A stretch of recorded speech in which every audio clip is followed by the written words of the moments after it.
बिस्मिल्लाहिर्रहमानिर्रहीम। खुल के बोल के साथ मैं हूं एतजाज तकी। आज के प्रोग्राम में हम जिक्र करेंगे कि स्पीकर कौमी असम्बली ने मखसूस नशिस्तों के हवाले से जो गुफ्तगू की है इस पर बात करेंगे। और इसके साथ साथ इस वक्त 26वीं आइनी तरमीम के बाद 27वीं आइनी तरमीम की गूंज भी सामने आ रही है। इसी के साथ साथ ही राना सनाउल्लाह ने भी निजी TV चैनल से गुफ्तगू करते हुए कुछ जिक्र किया है, उसका भी बात करेंगे। और फिर नए चीफ जस्टिस के फुल कोर्ट के हवाले से भी बात करेंगे। और इसके साथ बात करेंगे कि बानी PTI से उनकी बहनों की अडियाला जेल में होने वाली मुलाकात और अहवाल क्या है। और साथ साथ फवाद चौधरी के लिए भी बानी PTI ने पैगाम भेजा है, वो पैगाम क्या था और उसके PTI की हिकमत अमली जो है आइंदा क्या बनने जा रही है। फिर वज़ीर आला पंजाब मरीम नवाज ने भी खिताब किया, जबकि मियां नवाज शरीफ ने अमेरिका रवानगी से कबल भी गैर रस्मी गुफ्तगू की है, उस पर भी बात करेंगे। इस वक्त पैनलिस्ट में हमारे साथ मौजूद हैं हमाद हसन, नसीम सिद्दीकी, सैयद कमर जैदी और उमर दराज कोंदल। मैं तमाम पैनलिस्ट को वेलकम करूंगा। और हमाद साहब, सबसे पहले तो आपसे मैं ये जानना चाहूँगा कि गुफ्तगू यकीनन आपने स्पीकर कौमी असम्बली अयाज सादिक साहब की सुनी है कि वो उन्होंने साफ कहा है कि वो अदालती फैसले पर अमल दरामद के पाबंद नहीं है, बल्कि इलेक्शन कमीशन का जो नोटिफिकेशन है उसके पाबंद है। तो क्या अदलिया और हुकूमत के दरमियान अभी दरारें ख़त्म नहीं हुई या मजीद बढ़ती जा रही हैं? क्या सूरत हाल है? अभी जो 26वीं आईनी तरमीम पास हुई है तो उससे पार्लियामेंट अपनी बालादस्ती की तरफ तो बढ़ा है। और अगर अयाज सादिक साहब ने ये बात की है तो जाहिर है कोई ना कोई तो उनको अब आईनी और कानूनी हवाले से कदर मजबूती भी हासिल हुई है, तो उस तनाजुर में बात की है। दूसरी बात ये कि अदलिया और हुकूमत के दरमियान तनाव खत्म नहीं हुआ, तो तनाव बिल्कुल खत्म नहीं हुआ है, तनाव बदस्तूर जारी है। और दोनों अतराफ को जब हम रीड करते हैं, बल्कि आज भी कमर जैदी बैठे हुए हैं, हम दोनों सुप्रीम कोर्ट में भी थे, फिर मैं पार्लियामेंट भी गया, तो वहां पे जो मैं स्मेल कर रहा हूं तो सूरत हाल कुछ ज्यादा बेहतर नहीं है। हुकूमत का वही वतीरा है, वही अंदाज है जो पिछली हुकूमतों का रहा, यानी नवाज शरीफ का रहा, इमरान खान का रहा, सबका रहा, तो वही अंदाज है। उन्होंने भी वक्त से कुछ सीखा नहीं है। और न सीखने का ये अमल जब जमहूरी कुव्वतों पर, जमहूरी सियासत पर, पार्लिमान पर एक आफत की सूरत में पड़ता है, तो फिर ये लोग चीखते हैं कि हमारे साथ ज्यादती हुई। ये ज्यादतियां नहीं होती, ये इनकी अपनी कोताहियां, अपनी नालायकियां होती है, और बाद में ये लोग उसको भुगतते हैं। ये नवाज शरीफ ने भी भुगता, ये आज इमरान खान भी भुगत रहा है, ये कल ये लोग भी भुगतेंगे। तो जब तक वो अपने अंदर यूनिटी पैदा नहीं करेंगे, यकसू नहीं होंगे, पार्लिमानी बालादस्ती और आईन और कानून की बालादस्ती की तरफ नहीं बढ़ेंगे, यकीनन 26वीं तरमीम की मैं जाती तौर पर मैंने उसकी हमायत की है सहाफती महाज पे, और होना चाहिए। लेकिन कॉन्फ्लिक्ट से बचाव जितना जरूरी है उतना उस हवाले से उस पर तवज्जो नहीं दी जा रही है।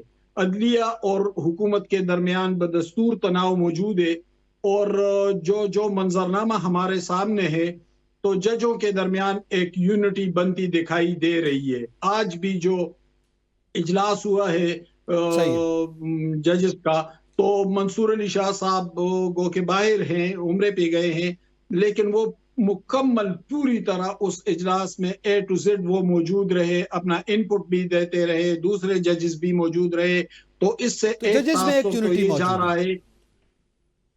जी, जजेस में यूनिटी आप कहते हैं मौजूद है। जी, क्विकली यूनिटी, बिल्कुल यूनिटी मौजूद है। और आज के इजलास से ये तासुर जा रहा है कि अदलिया यकसू होती जा रही है और उसके अंदर यूनिटी आती जा रही है। ठीक है। अच्छा, अब इसमें नसीम सिद्दीकी साहब आप क्या समझते हैं? आप तो यकीनन, जैसे अभी हमाद साहब ये सवाल सामने रखा है, स्पीकर अयाज सादिक साहब ने जो गुफ्तगू की है वो तो वही है ना कि फिर अपना मनपसंद अगर कोई फैसला है तो उस पर अमल दरामद कर लिया, नहीं तो फिर देखेंगे। तो आप क्या समझते हैं, क्या ये अदलिया की बेतौकीरी नहीं?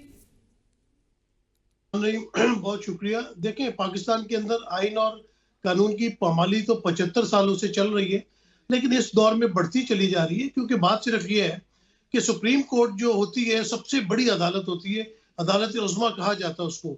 अगर वहां से अगर कुछ जजेस का फैसला, अगर 2 जजेस का भी फैसला आता है, तो वो ये नहीं कहलाएगा कि सुप्रीम कोर्ट के 2 जजेस ने ये फैसला दिया। वो यही कहलाएगा कि सुप्रीम कोर्ट का फैसला है। तो सुप्रीम कोर्ट का फैसला आपको पसंद हो ना पसंद हो, आपको इस पर तनकीद करना चाहें जरूर करें, लेकिन उसके ऊपर अमल दरामद जरूर करना पड़ता है। जिस तरह आपने देखा था कि जब तहरीक अदम एतमाद आई और डिप्टी स्पीकर उस वक्त के जो थे कासिम सूरी साहब, उन्होंने एक रूलिंग दी और उसको नल एंड वाइट कर दिया सुप्रीम कोर्ट ने, तो बादिल नाख्वास्ता ये फैसला मानना पड़ा पीटीआई की हुकूमत को।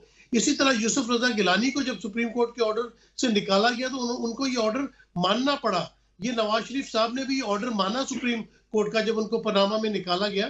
तो बात यह है कि आपको पसंद आए या ना आए, तो स्पीकर कौमी असेंबली का बिल्कुल ये जो है गैर मुहज़्ज़बाना उनका बयान है, उनको बयान नहीं देना चाहिए, क्योंकि ये मामला सुप्रीम कोर्ट और इलेक्शन कमीशन के दरमियान में है। और जो भी फैसला, अभी तो इलेक्शन कमीशन को इस फैसले के ऊपर फौरी अमल करना चाहिए था, और जो ही वो अपना कोई नोटिफिकेशन निकालेंगे तो स्पीकर का तो उस वक्त फर्ज बन जाएगा कि उसके ऊपर बिल्कुल बरामद करे। हमारी अदलिया सुप्रीम कोर्ट पिछले कुछ सालों में बड़ी बटी बटी नजर आई, लेकिन हमाद साहब की बहुत अच्छी बात है कि ये एक उनके अंदर यूनिटी नजर आ रही है, और यूनिटी नजर भी आनी चाहिए क्योंकि पाकिस्तान की 25 करोड़ आवाम की और दुनिया की नजरें सुप्रीम कोर्ट के ऊपर, सुप्रीम कोर्ट के फैसलों पे होती है, और सुप्रीम कोर्ट को आइन और कानून के मुताबिक फैसले करने चाहिए। उनको किसी भी पार्टी को फेवर नहीं देनी चाहिए, जो कि पिछले सालों में हमें कुछ चीजें बहुत ज्यादा तकसीम जो दिखाई दी, ठीक है, वो खत्म होनी चाहिए। कमर ज़ैदी साहब, आपके नज़दीक आप क्या समझते हैं? अब ज़ाहिर एक जानिब तो ये सूरत, दूसरी जानिब अदलिया में 26वीं आईनी तरमीम के खिलाफ भी दरखास्तें दायर हैं। अभी तो 27वीं की गूंज भी है, लेकिन उस पर बात करते हैं। ये जो दरखास्तें दायर की गई या अपीलें दायर की गई हैं उसके खिलाफ, एक तो आप क्या एक्सपेक्ट करते हैं हमारे इस वक्त मौजूदा सुप्रीम कोर्ट से कि क्या इसके खिलाफ कोई फैसला आ सकता है? और फिर अगर इन केस हम सपोज कर रहे हैं आ भी जाता है तो क्या असरात मुरतब होंगे? बहुत शुक्रिया नकी, आपके सवाल का जवाब तो मैं बाद में दूंगा। पहले स्पीकर साहब वाली बात पे गुफ्तगू कर लेते हैं। स्पीकर साहब ने बयान जारी कर दिया, लेकिन वो ये भूल गए कि इसी आइन का जिसके तहत वो स्पीकर कौमी असम्बली है, आर्टिकल 189 ये कहता है कि सुप्रीम कोर्ट के फैसला हर इदारे और हर शख्स पर मानना लाजिम है। अगर वो फैसला ना माना गया तो उसकी तौहीन अदालत है, और तौहीन अदालत की आज दरख्वास्त जो है सलमान अकरम राजा की जानिब से दायर कर दी गई है। 12 जुलाई को आने वाला फैसला आज 28 अक्टूबर हो गया है। इलेक्शन कमीशन हीले बहाने तराश रहा है, अभी तक कोई उस पर अमल दरामद नहीं हुआ, लेकिन कोई पूछने वाला नहीं है। ये मखसूस नशस्तों का केस था जिसकी आप ये कह सकते हैं कि निशाना जस्टिस मंसूर अली शाह बने, क्योंकि उन्होंने इस केस में वाज़ेह फैसला दे दिया। जस्टिस काजी फाइज ईसा अक़लियत में चले गए और इस फैसले पर अमल दरामद नहीं हुआ। आज जस्टिस याहिया अफरीदी का जो मामला है, जस्टिस याहिया अफरीदी जिस तरह से रिस्पॉन्ड करें, पहला ऑर्डर जस्टिस याहिया अफरीदी का हम इंटरप्रेट कर लेते हैं कि जस्टिस याहिया अफरीदी ने जस्टिस मंसूर अली शाह और जस्टिस मुनीब को कमेटी में शामिल कर लिया। दूसरा ऑर्डर, फुल कोर्ट की मीटिंग हुई जिसमें प्रेस रिलीज के अंदर बाकायदा तौर पर एक जज का नाम वाज़े तौर पर नजर आ रहा है, जिसका इम्प्लीमेंटेशन प्लान है और जिसका केस मैनेजमेंट प्लान इम्प्लीमेंट होने चाह रहा है सुप्रीम कोर्ट ऑफ पाकिस्तान में। तो ये तमाम चीजें एक तरफ इशारा करेंगी, ये तमाम चीजें वो यूनिटी जो कि जस्टिस काजी फाइज ईसा के दौर में नहीं थी, जिसका जस्टिस काजी फाइज ईसा ने फायदा उठाया कि बेंच की ग्रुपिंग को वाजे कर दिया। अब जस्टिस याहिया अफरीदी उस ग्रुपिंग को खत्म करके इस यूनिटी को बहाल करने की कोशिश कर रहे हैं, और जस्टिस मंसूर का जो रुतबा बनता है, जो सीनियरिटी पे और जो मेरिट के लिहाज से उसके रिवाइवल की तरफ सुप्रीम कोर्ट जा रही है, तो हुकूमत की टांगे तो सर कांपेंगी ना। अब ये मामला किस तरफ है? मामला इस तरफ है कि मखसूस नशिस्तों के मामले पर एक डेडलॉक आगे मजीद बढ़ेगा, जो कि पहले था। जस्टिस याहिया अफरीदी या फिर जो भी आईनी बेंच का सरबराह होगा, सबसे इंपॉर्टेंट जस्टिस याहिया अफरीदी मैं समझता हूं बतौर चीफ जस्टिस उनके लिए एक तो मिलिट्री कोर्ट वाला डिसीजन होगा, और ये जो उनकी फुल कोर्ट की जानिब से एक फैसला दिया गया है। सर, इसमें कोई 5 रुकनी बेंच या 3 रुकनी बेंच नहीं था, सुप्रीम कोर्ट के मुअज़्ज़ज़ चीफ जस्टिस समेत तमाम जज साहिबान बैठे, उन्होंने एक फैसला किया, उस पर इम्प्लीमेंटेशन नहीं हो रही। तो क्या ये मौजूदा चीफ जस्टिस के ऊपर लाजिम नहीं, उस पे तौहीन अदालत दायर हुई है, तो वो अपनी अदालत से दिए गए फैसले का एहतराम करते हुए उस पर अमल दरामद कराए। This is a very crucial point. आपने आईनी जो उसका पूछा, उसमें छोटी सी बात, 26वीं आईनी तरमीम के हवाले से दरखास्तें सुप्रीम कोर्ट ऑफ पाकिस्तान में इस टाइम दायर हैं। एक दरखास्त का फैसला जस्टिस काजी फाइज ईसा करके गए हैं, आबिद जुबैरी साहब ने जो वापस ले ली थी, उन्होंने उसका चैप्टर क्लोज कर दिया। लेकिन आज बलूचिस्तान बार कौंसिल की जानिब से जो दरखास्त आई है, ये आईनी बेंच सुनेगा। 26वीं आईनी तरमीम पर जो बेंच की कॉन्स्टिट्यूशन होगी, उससे पता लग जाएगा कि क्या फैसला होने जा रहा है। अलबत्ता राइट नाउ हम ये जरूर कह सकते हैं कि जिस शख्स को माइनस करने का प्लान हुकूमत ने बनाया था, वो इम्प्लीमेंट होता नजर नहीं आ रहा। जस्टिस याहिया अफरीदी किसी और तरफ चल रहे हैं और ठीक है, ये एक परेशानी जो है की जानिब है वो दिखाई दे रही है हुकूमती हलकों में। अच्छा, उमर दराज गोदर जाहिर है इसी परेशानी के साथ ही ये सवाल लिखते हैं। ये 27वीं आईनी तरमीम की गूंज है। वैसे तो वफाकी वज़ीर कानून भी उसकी तरदीद कर रहे हैं, हुकूमती जमातें भी कह रही हैं कि कोई ऐसी बात नहीं है, लेकिन ये बात कहाँ से चली, और अगर कोई ऐसी सूरत हाल है तो किस मुश्किल में है हुकूमत के 27वीं आईनी तरमीम की जरूरत पड़ने जा रही है? अच्छा, मैं एक जो आप बाकी अब आपसे पूछ रहे थे ना कि स्पीकर साहब ने जो कहा है, मेरी राय उस पर मैं देके फिर इस सवाल की तरफ आता हूँ। मेरे ख्याल स्पीकर साहब की बात दुरुस्त है। उसकी वजह यह है कि स्पीकर उसको डायरेक्ट कोर्ट ऑर्डर नहीं करती, क्योंकि ये मामला इलेक्शन कमीशन की तरफ से नोटिफाई हो रहा है। तो स्पीकर ठीक बात कर रहे हैं कि वो नोटिफाई करेंगे, हम नोटिफाई कर देंगे, वो डी नोटिफाई करेंगे, हम मर्द से डी नोटिफाई हो जाएंगे। मेरे ख्याल है इसमें कोई भाव नहीं है। उन्होंने बिल्कुल, चूंकि वो एक चैनल इलेक्शन कमीशन ही बनेगा, एक बात। दूसरी बात, मुलाकात कल हुई और कल जिस टाइम पे बिलावल जरदारी पहुंचे मॉडर्न, वो टाइम मीडिया को बताया गया था कि बिलावल साहब जो है वो पोलो ग्राउंड आएंगे और पोलो मैच देखेंगे।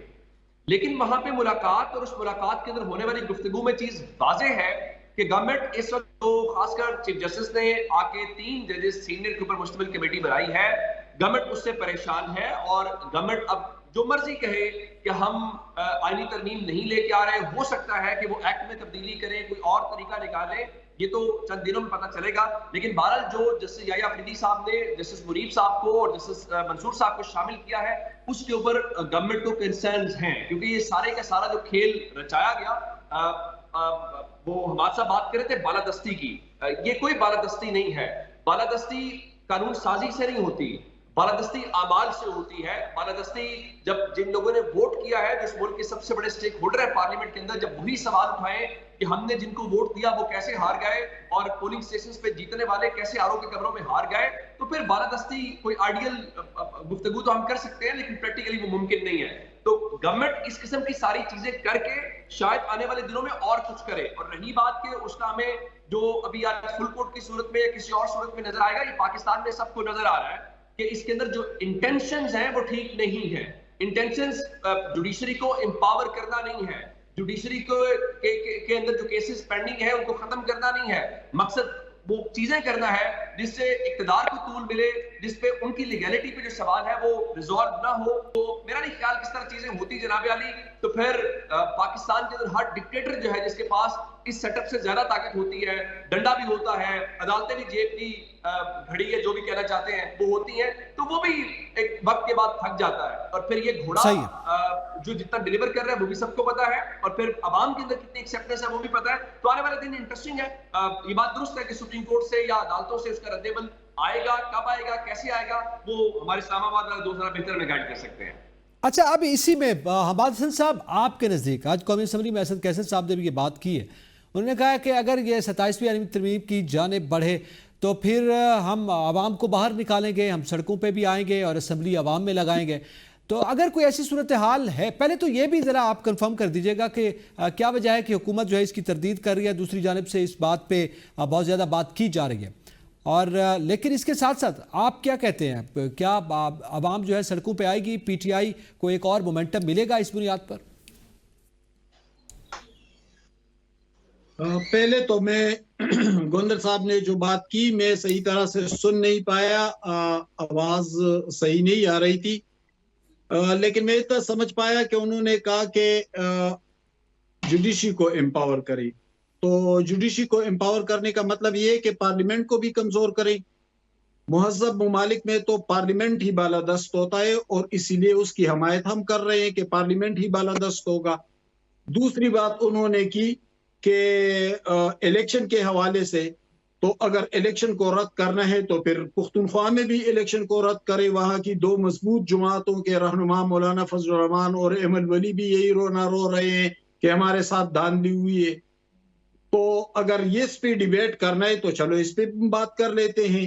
दूसरी बात यह है कि एम्पावर जुडिशरी को बेशक करे, लेकिन इस जुडिशरी को तो एम्पावर मार्शल लॉ दौरों में किया गया था और फिर वज़ीर आज़म के सर भी उतारे गए थे, तो फिर इकामों पर नाअहल भी किया गया था, फिर मौजूदा सूरत हाल भी आपके सामने है।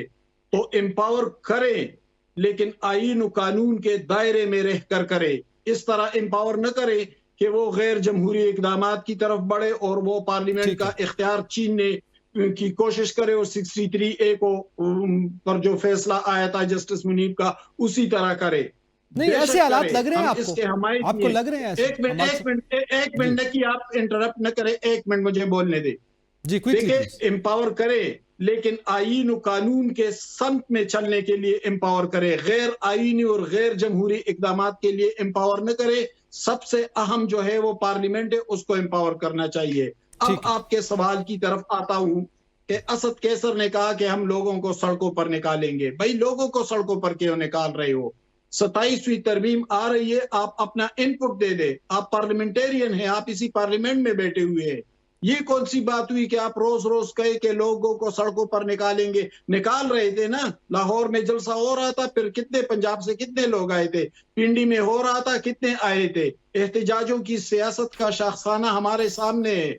करप्शन, गवर्नेंस की जो सूरत हाल है, अमन अमान की सूरत हाल है, उस पर कोई तवज्जो नहीं है दी जा रही है। एहतजाज दर एहतजाज हो रहे हैं। आप बेशक एक किरदार अदा करें। अगर 27वीं तरमीम आ रही है तो बाइकाट करने की बजाय आप इसी पार्लियामेंट में बैठे और इसी पार्लियामेंट में अपना इनपुट दे, आईन और कानून के दायरे में रहकर अपना किरदार अदा करें। लोगों ने आपको इसलिए वोट दिया है, लोगों ने एहतजाजों के लिए आपको वोट नहीं दिया कि आप रोज रोज एहतजाज करें और नौजवानों को निकाले और फिर वो जेलों में। आज भी इस्लामाबाद में 1500 लोग जेलों में पड़े हैं। 81 मुलाजिमीन निकाले गए थे और डीजी 1122 रेस्क्यू 1122 के डीजी ने उनको सरकारी हुक्म दिया था कि आपने एहतजाज में जाना है। आज वो बेचारे 81 लोग जो सरकारी मुलाजिमीन है वो इस अटक जेल में पड़े हैं और उनके फैमिली वाले रो रहे हैं। तो एहतजाजों का क्या मतलब है? आप पार्लियामेंट में बैठे हैं ना, आपके पास 90 से ज्यादा अरकान है, आप उसमें किरदार अदा करें।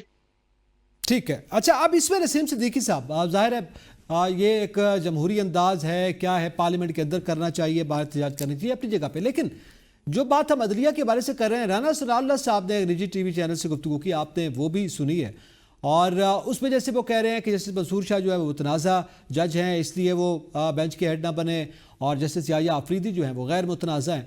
तो अब आप क्या समझते हैं, क्या इंटेंशंस नज़र आ रही हैं हुकूमत की? क्या वो अदलिया को भी ब्यूरोक्रेसी की तरह चलाना चाह रहे हैं या कोई मशवरा दिया जा रहा है अदलिया को? सॉरी, नकी नसीम साहब से मौजरत चाहता हूँ, 2 सेकंड लेता हूँ।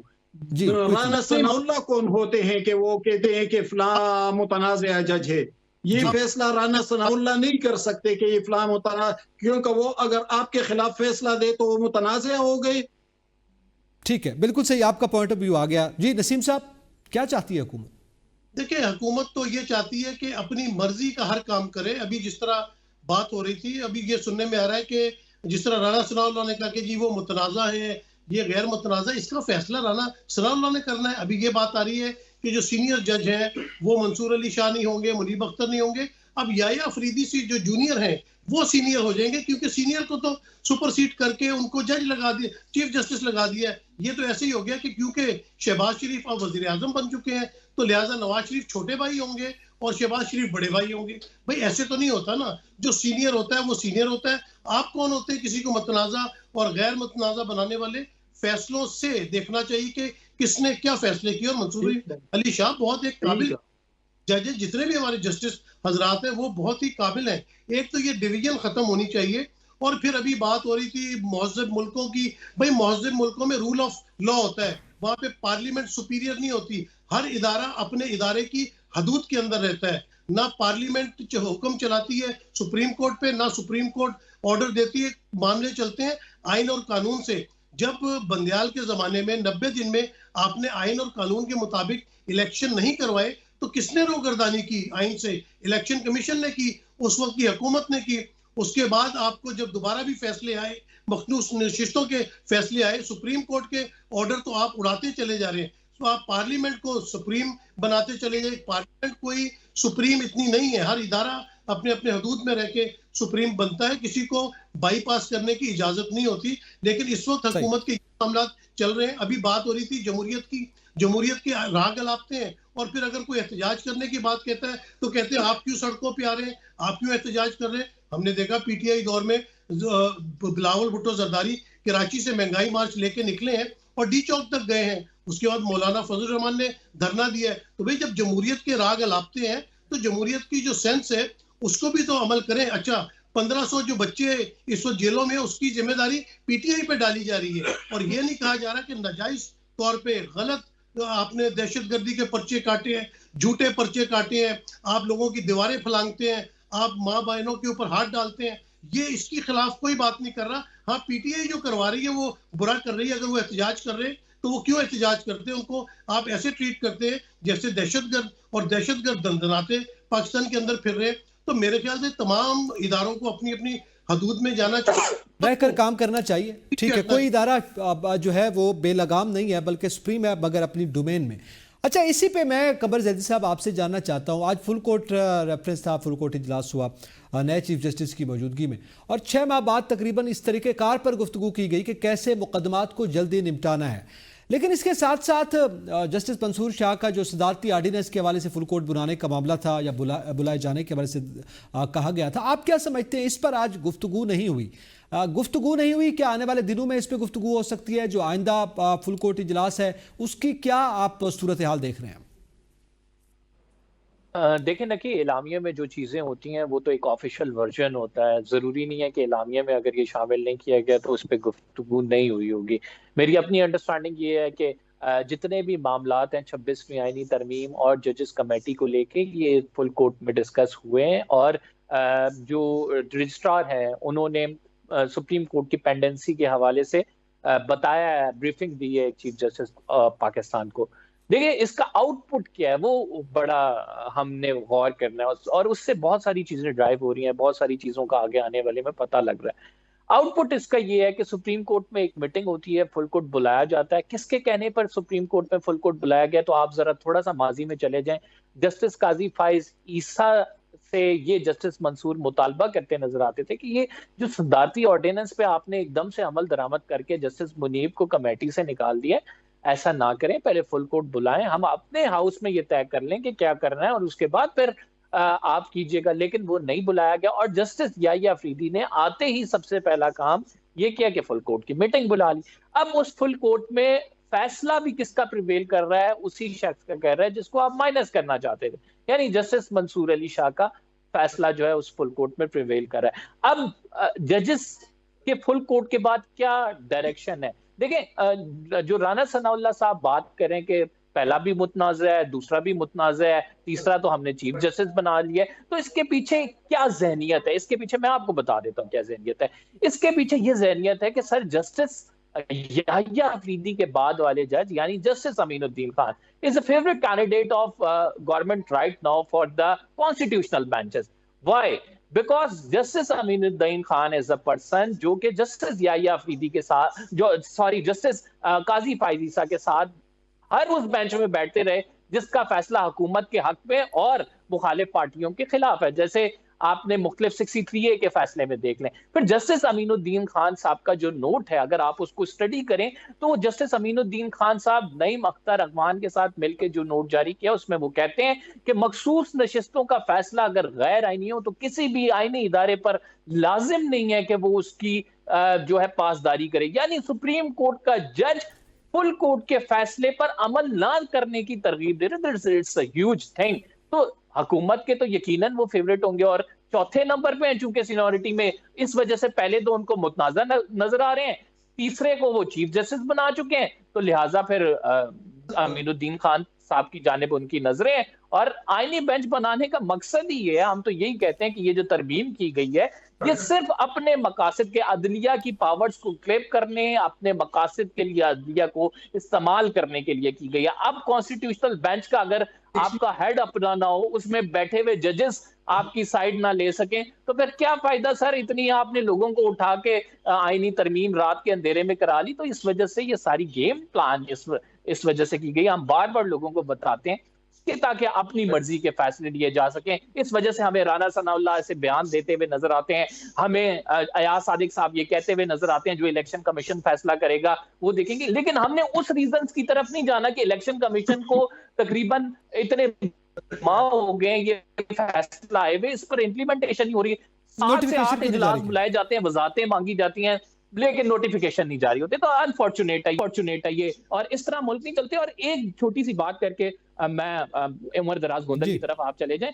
देखें, मुहज़्ज़ब माशरों में जो कॉन्सेप्ट होता है, डेमोक्रेसी जहां पे होती है वहां ट्राइकॉटमी ऑफ पावर का कॉन्सेप्ट होता है। यानी जो मुकन्ना है उसकी अपनी पावर्स हैं, अदलिया की अपनी पावर्स हैं, कोई एक दूसरे की डोमेन में इंटरफेयर नहीं करेगा। और ये जो ट्राइकॉटमी ऑफ पावर का, ये जस्टिस याह्या अफरीदी की बतौर चीफ जस्टिस जो पहली तकरीर थी उसमें सबसे भारी नुक्ता जो मैं ये समझता हूं जो खबर निकली थी वो ये है कि जस्टिस याह्या अफरीदी ने कहा कि हम इंश्योर करेंगे सुप्रीम कोर्ट ऑफ पाकिस्तान में ट्राइकॉटमी ऑफ पावर के हवाले से हम कोशिश करेंगे कि जो ट्राइकॉटमी ऑफ पावर का कॉन्सेप्ट है, अदलिया की आजादी का कॉन्सेप्ट है, वो इंश्योर किया जाए। तो this is a huge thing, that's why हम देख रहे हैं कि गवर्नमेंट की टांगे कांप रही हैं, और उनको एक परेशानी लाक है। अब अच्छा, ये सूरत हाल है, मैं अब भी आऊँगा और ज़ाहिर इसी के इर्द गिर्द इस वक्त जो अदलिया की सूरत हाल है उसका हम जिक्र कर रहे हैं। मजीद बात करेंगे एक ब्रेक के बाद, साथ रहिएगा।